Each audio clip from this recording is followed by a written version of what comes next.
The desert heat of Qatar hung heavy in the air as Argentina, one of football's most storied nations, took to the pitch for their opening match. The world watched. The world expected. And then, the unthinkable happened. Saudi Arabia delivered one of the most shocking upsets in World Cup history, sending Argentina, and their captain, Lionel Messi, crashing to defeat in the group stage. In dressing rooms back in Buenos Aires, hearts sank. Had they come all this way only to stumble at the first hurdle? Was this, at last, the final proof that the World Cup would forever escape Messi's grasp? But this team was not done. Not even close. The coaching staff held a meeting and declared that from the second game onward, every match was a final. That's how they felt. That's how they played. Victories over Mexico and Poland propelled Argentina out of the group stage and into the knockout rounds. Messi, the little man from Rosario with the weight of the nation on his shoulders, dragged his team forward game by game. They beat Australia. They beat the Netherlands in a ferocious, nervy clash. They dismantled Croatia in the semi-finals. He had already won everything else, 4 UEFA Champions League titles with Barcelona, 11 La Liga titles, and a record 8th Ballon d'Or. Everything except this. The one trophy that had always slipped through his fingers. Now only France stood between Messi and immortality. December 18, 2022. Lusail Stadium, Qatar. 88,966 fans. The air was warm, 22 degrees, hardly cloudy, as if the sky itself had cleared to bear witness. Argentina started brilliantly.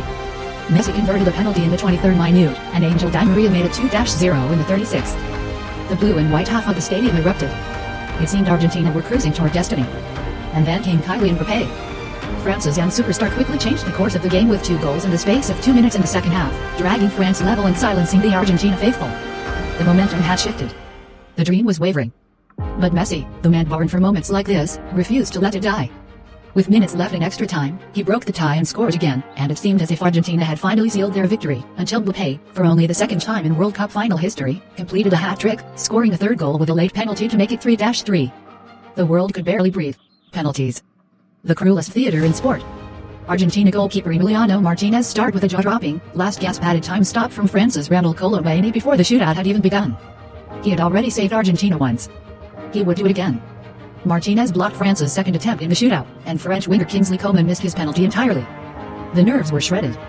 The noise was deafening. When the final kick was taken and Argentina converted, it was over. Argentina won the penalty shootout 4-2, and with it, finally, Messi's World Cup trophy. Lionel Messi, wearing a black Qatari robe draped over his blue and white Argentina shirt, kissed the World Cup, shuffled toward his teammates, and hoisted the golden trophy high into the night sky.